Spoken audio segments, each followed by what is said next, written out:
Madame, Monsieur, bonsoir et bienvenue dans ce bulletin d'information 19h45 d'ITV. À la une ce soir, pour 200 francs, les consommateurs sénégalais peuvent désormais s'acheter une nouvelle baguette de pain qui vient d'être introduite sur le marché. La mesure a été validée par le Comité national de la consommation. Nous verrons comment le consommateur lambda accueille la nouvelle.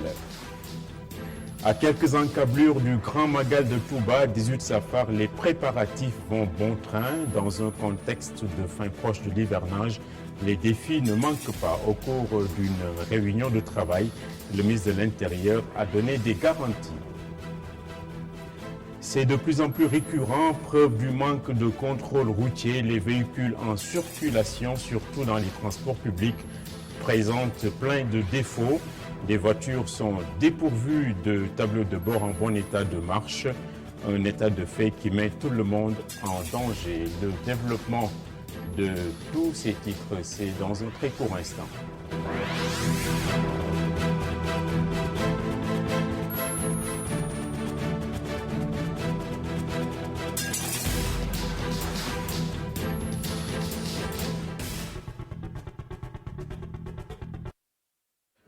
Dans la vie de nos institutions, l'hémicycle sera en session extraordinaire demain à 16 h. À l'ordre du jour, la proposition de loi modifiant et complétant la loi organique portant règlement intérieur de l'Assemblée nationale et l'audition du rapport de la commission d'enquête parlementaire relative à l'affaire dite des 94 milliards et le dossier du titre foncier 1451.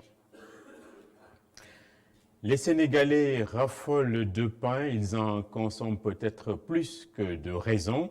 Un nouveau format de baguette sera désormais pétri par les boulangers. Le comité national de la consommation l'a homologué et ce n'est valable dans un premier temps que pour la région dakaroise. Les consommateurs n'y voient pas pour le moment d'inconvénients. C'est un reportage d'Eladj Malik Sissé, Mam Abdougueye Kassé et Augustin Mandan.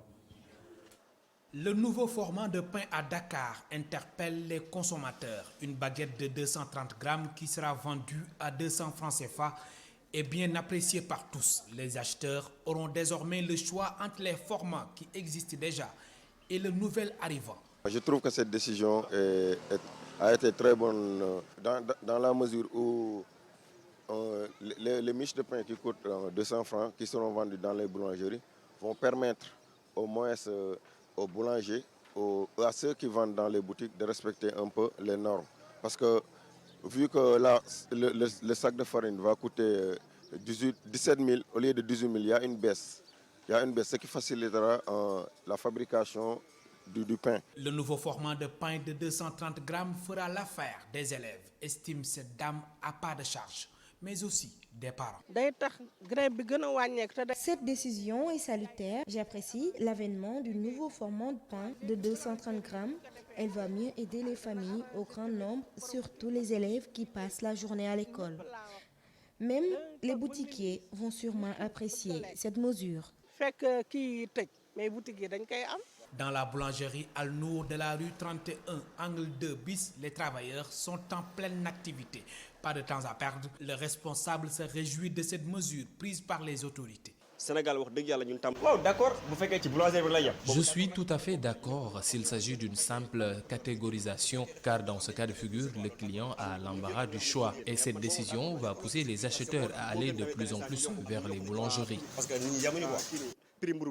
Le Comité national de la consommation a ainsi validé un 4e et nouveau format de pain à Dakar. Les autres régions vont définir leur propre format en fonction du contexte local. Le Comité national de la consommation a donc validé ce mardi le nouveau format pour le pain. Pour plus de précision, écoutons Omar Diallo, c'est le chef de service régional du commerce de Dakar. Il est joint au téléphone par notre reporter Youssouf Konté. Le Conseil national de la consommation s'est réuni uniquement pour valider un nouveau format de pain. Alors, le nouveau format de pain, c'est un format que nous augmentons aux 3 formats légaux qui avaient été retenus lors du Conseil national de la consommation de mai 2014. Donc, nous avons introduit une nouvelle baguette de pain qui sera vendue en boulangerie ou dans les prolongements des boulangeries, qui fera 230 grammes et qui sera vendue à 200 francs. Maintenant, les baguettes traditionnelles homologuées à 150 francs restent de mise. Mais pourquoi dans la région de Dakar uniquement? Parce que pour les autres régions, nous n'avons pas les mêmes avantages comparatifs. C'est-à-dire, par exemple, pour les approvisionnements en farine, pour les approvisionnements en intrants, ensuite pour la baguette réellement, le besoin par rapport aux consommateurs, ce ne sont pas les mêmes besoins qui sont ici à Dakar qu'à Saint-Louis ou à Saint-Louis ou dans une autre région. Donc dans chaque région, il y a un comité régional chargé du secteur de la consommation. C'est le Conseil régional de la consommation qui va se pencher pour chaque région. Ils vont définir le modèle du 4e format qui s'y est le mieux dans chaque région. Oui, mais quand est-ce aussi pour ces autres régions-là? Les gouverneurs ont reçu les circulaires et incessamment, ils vont convoquer les conseils régionaux de la consommation.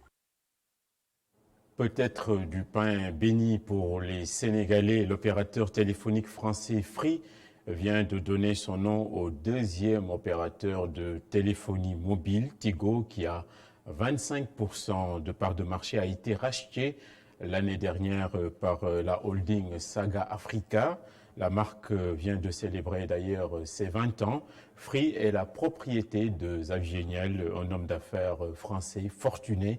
Son arrivée pourrait totalement chambouler le marché au Sénégal en tirant tous les tarifs vers le bas. C'est un reportage de Cheikh Hassan Fall avec les images de Souleymane Diallo. Il est dans le marché depuis seulement 24 heures, mais le nouvel opérateur de téléphonie mobile semble déjà séduire les consommateurs. Je compte essayer Free car avec tout ce que j'entends et les forfaits qu'il offre, je vais acheter la puce pour voir ce que cela va donner. Le réseau est très performant, rapide et très bien. C'est pourquoi je compte migrer. Les raisons de cette fronde contre l'ancien opérateur sont multiples. C'est dur de survivre avec Orange. La connexion de 2000 francs ne peut même plus nous servir pour le mois, comme il le propose. Le pass 1 mois ne dure même plus une semaine et c'est pourquoi je compte quitter. La connexion est très mauvaise avec le réseau. C'est la raison pour laquelle moi je préfère utiliser les autres réseaux. Si beaucoup projettent migrer, cette cliente, elle, reste perplexe. Parce que ça a seulement changé de nom. Mais Free, c'est Tigo. Ouais. Et donc, il y aura des blèmes de connexion, des blèmes de réseau, voilà. Les gens vont courir vers Free alors qu'ils ne savent pas ce qui se cache derrière. Donc, ce n'est pas aujourd'hui que Free est venu. Moi, je ne sais pas le mythe qui se cache derrière pour aller vers Free. Je reste sur Orange. Un coût des communications beaucoup plus allégé, un meilleur débit Internet, voilà, entre autres, les attentes des consommateurs. La connexion ne devra pas manquer à Touba. C'est déjà dans 15 jours. L'un des événements les plus importants au Sénégal arrive à grands pas. Un CRD de préparation s'est tenu d'ailleurs sous la présidence du ministre de l'Intérieur, Ali Ngouille Ndiaye en l'occurrence, et en présence du porte-parole du khalife général des Mourides, Serigne Bass Abdou Khadre. Les services de l'État sont à pied d'œuvre pour faire face aux nombreux défis qui ne manqueront pas de se présenter. Nous écoutons le ministre de l'Intérieur, Ali Ngouille Ndiaye, au micro de Cheikh Sall. Je pense que toutes les dispositions prises par la police, la gendarmerie, les sapeurs-pompiers, en tout cas nous rassurent. Il reste entendu que le plan de circulation devrait être proposé par le préfet pour nous éviter en tout cas les agréments qu'on a connus l'année dernière. C'est extrêmement important. La Géroute également appuie toutes les dispositions pour ces interventions sur les routes et pistes, pour l'assainissement des routes, et également a décidé même de participer pour l'assainissement aux musées. En ce qui concerne l'assainissement, les engagements de l'ONAS et divers, donc nous avons déjà des engagements sur 36 camions pour le moment, et hydrocureurs, dont 30 de l'ONAS, nous avons 5 au moins de l'AGEROUTE. Moi, je vais également participer pour un hydrocureur. Nous avons également 50 toilettes mobiles. Je pense que si on s'y prend tôt, peut-être on pourra respecter au moins la dizaine de jours qui nous permettra d'avoir un bon nombre de rotations. En ce qui concerne également UCG, les dispositions seront prises pour nettoyer la ville sainte de Touba avant et après le Magal. Pour la SDE, donc là aussi, au fort, donc nous pensons avoir au moins un taux de fonctionnement des forages de 100%. Déjà, dans 20 forages seront secourus déjà avec des groupes électrogènes pour parer à toute éventualité, notamment en cas de problème d'électricité. Mais nous avons demandé à la Sénélec de pouvoir prendre les dispositions pour nous mettre des groupes supplémentaires. Là aussi, c'est important de souligner que nous attendons pratiquement 123 camions. Son collègue de la santé occupe également le terrain. C'est un aveu de sa part et sans artifice de communication, Abdoulaye Diouf Sarr a reconnu que les services d'urgence des hôpitaux du Sénégal présentent de multiples symptômes, parmi lesquels le déficit en personnel, les prix exorbitants des soins et des produits médicamenteux. Mais le tableau n'est pas complètement noir. Des usagers veulent encore voir la bouteille à moitié remplie. C'est un sujet réalisé par Omar Khan et Séléman Diallo. Service d'accueil d'urgence pédiatrique d'Albert Royer. Ici, une machine qui tourne en plein régime. Un rythme qui se heurte parfois à un manque de personnel. Globalement, tous les malades qu'on reçoit ici au SAU, c'est presque 300 malades. Et les urgences, là, actuellement, on a presque une dizaine d'urgences qui sont là. D'ici de 8h à midi, on a presque reçu 10 urgences. Le rythme est fou parce qu'on a beaucoup de demandes. La demande est vraiment supérieure à l'offre, disons. C'est pour cela qu'on travaille comme ça. Mais quand même, on essaie avec les moyens qu'on a de gérer toute urgence. Tout malade qui vient ici, peu importe, on a de la place, qu'on n'ait pas de place, le malade sera pris en charge. Le SAU d'Albert Royer reçoit en moyenne 300 malades par jour. Ici, les cas d'urgence sont sélectionnés, triés par ordre de priorité. Donc on a des systèmes de jetons qu'on donne, rouge pour les urgences, jaune, vert, ça dépend de l'urgence. Donc dès que le malade vient, l'infirmière qui est là-bas chargée de faire le triage va voir les malades les plus urgents. Donc ils seront directement transférés ici au niveau des médecins avec leurs fiches et la mention urgence sera notée.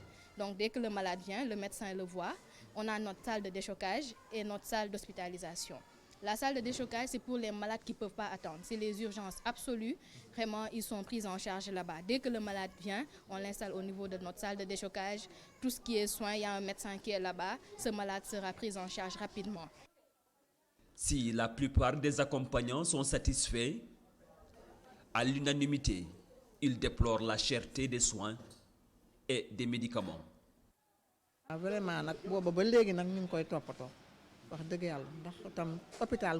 j'ai amené ici ma belle-sœur et vraiment, il s'occupe bien d'elle.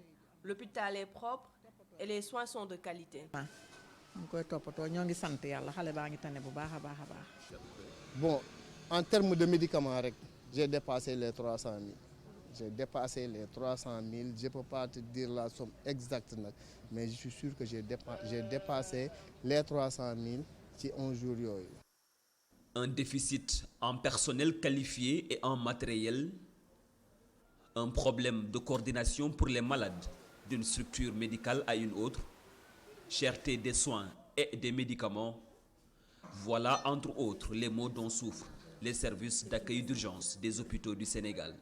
Le ministre de la Santé semble prendre la mesure de l'urgence et hâte ainsi le pas, avec notamment la concertation sur la prise en charge des urgences qui sont refermées ce mercredi, après 3 jours de réflexion sur les moyens de l'améliorer.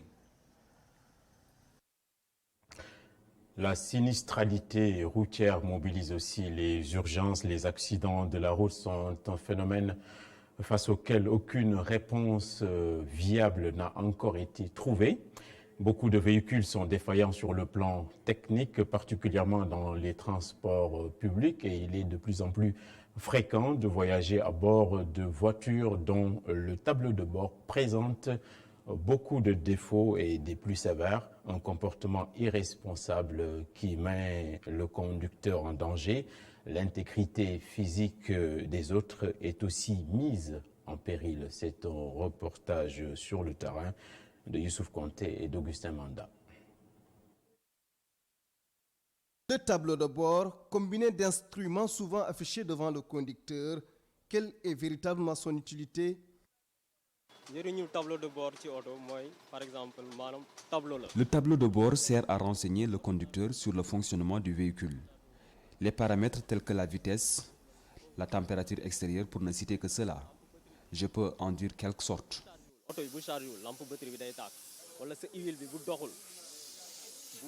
Je peux dire en quelque sorte que c'est l'ordinateur même de la voiture. C'est le tableau qui apporte toutes les informations nécessaires au conducteur.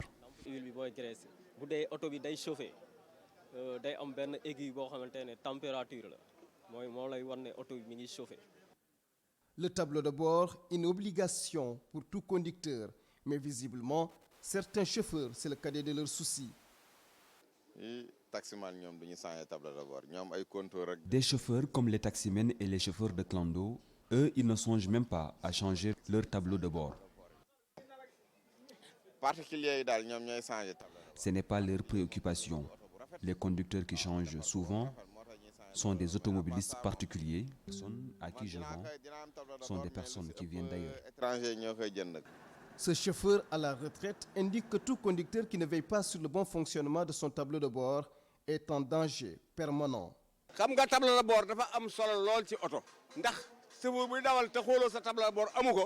L'utilité du tableau de bord est incontestable. Maintenant, un chauffeur qui ne respecte pas, c'est comme un non-voyant au bord du précipice. Quand on sait que toute la conduite se base sur ce tableau, c'est lui qui nous donne toutes les informations dont nous avons besoin.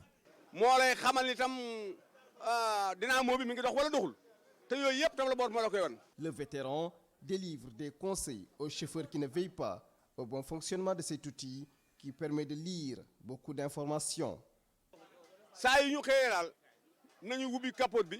Il faut qu'il soit le plus vigilant possible en vérifiant tout avant de s'embarquer dans un quelconque voyage que ce soit.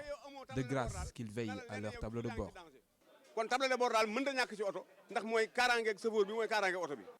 Le tableau de bord est véritablement le guide du conducteur.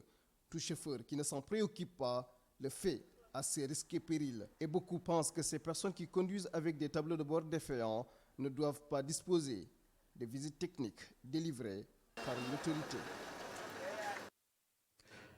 La disparition de Doudou Issa Ignace, octogénaire, ancien député, maire socialiste de la commune d'arrondissement de Biscuiterie, il faisait partie des Mohicans. Doudou Issa Ignace a été inhumé cet après-midi à la nécropole de Anne Yarach. Nous avons recueilli le témoignage de l'ancien ministre de la Culture, Abdoulaye Eliman Kane, qui salue ici respectueusement sa mémoire.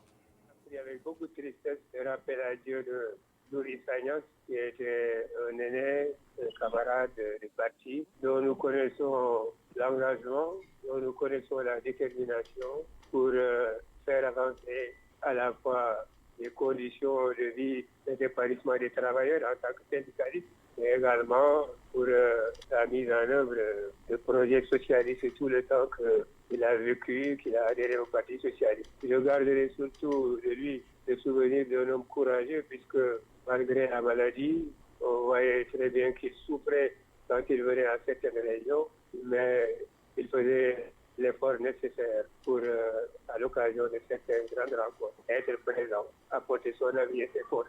Je présente une condoléance à sa famille biologique, au Parti socialiste, à toute la famille socialiste et à tous les Sénégalais.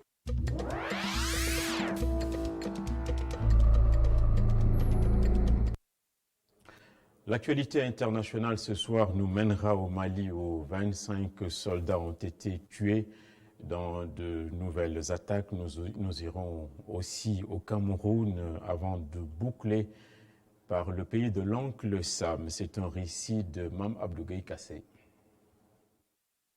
Au Mali, au moins 25 soldats ont été tués lors de combats lundi pour le contrôle de 2 camps militaires dans les villes de Boulkessi et Mondoro, près de la frontière avec le Burkina Faso. Le gouvernement affirme que les troupes maliennes ont tué 15 djihadistes. Elles ont annoncé avoir repris le contrôle total de la région. Une 60aine de soldats sont par ailleurs portés disparus et l'armée a essuyé de lourdes pertes en matériel selon le gouvernement. Les forces maliennes ont maintenant lancé une opération conjointe avec le Burkina Faso et les forces françaises dans la région.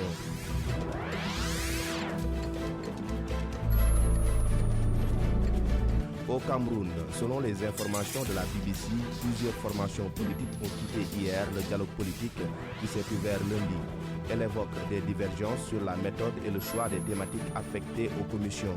Parmi ces formations politiques, l'Alliance des forces progressistes qui dénonce un monologue du RDPC, le parti au pouvoir. Sa présidente Alice Sadio a fustigé l'attitude et la démarche du Premier ministre. Elle informe que le chef du gouvernement a mis les membres de l'Alliance des forces progressistes devant le fait accompli.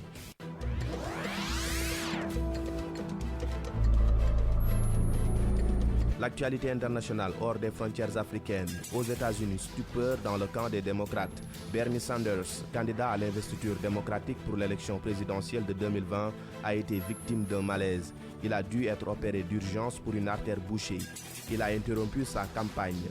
Bernie Sanders est âgé de 78 ans.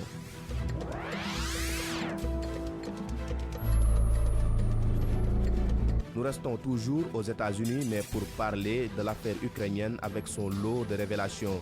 Des révélations, mais pas des moindres. Après avoir laissé entendre qu'il n'en savait rien, le chef de la diplomatie américaine, Mike Pompeo, a confirmé ce mercredi avoir participé à l'appel entre Donald Trump et son homologue ukrainien Volodymyr Zelensky. Ces révélations interviennent au moment où le 45e président américain est visé par une procédure de destitution. Les démocrates lui reprochent d'avoir demandé à Zelensky, lors d'une conférence téléphonique il y a 2 mois, d'enquêter sur l'ancien vice-président Joe Biden, bien placé alors pour porter les couleurs démocrates en 2020. Une sortie médiatique de Donald Trump est attendue dans les toutes prochaines heures.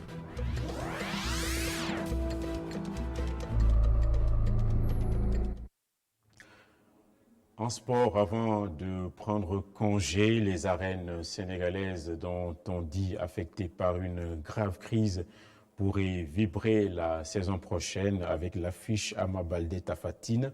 Le promoteur Pape Abdou Fall a finalisé le combat qui aura des airs de revanche 4 ans après leur premier face-à-face à l'issue duquel Ama Baldé avait pris le dessus sur le géant du Bawol. Et pour l'instant, le promoteur n'a avancé aucune date pour cette affiche. C'est donc la fin de ce journal. Dans un instant, IR avec Sophia Ba. Et il nous inspire, va suivre aussitôt après avec le philosophe, avec le professeur Sangué Diouf. Merci donc à toute l'équipe qui m'a accompagné ce soir. À demain et à la revoyure.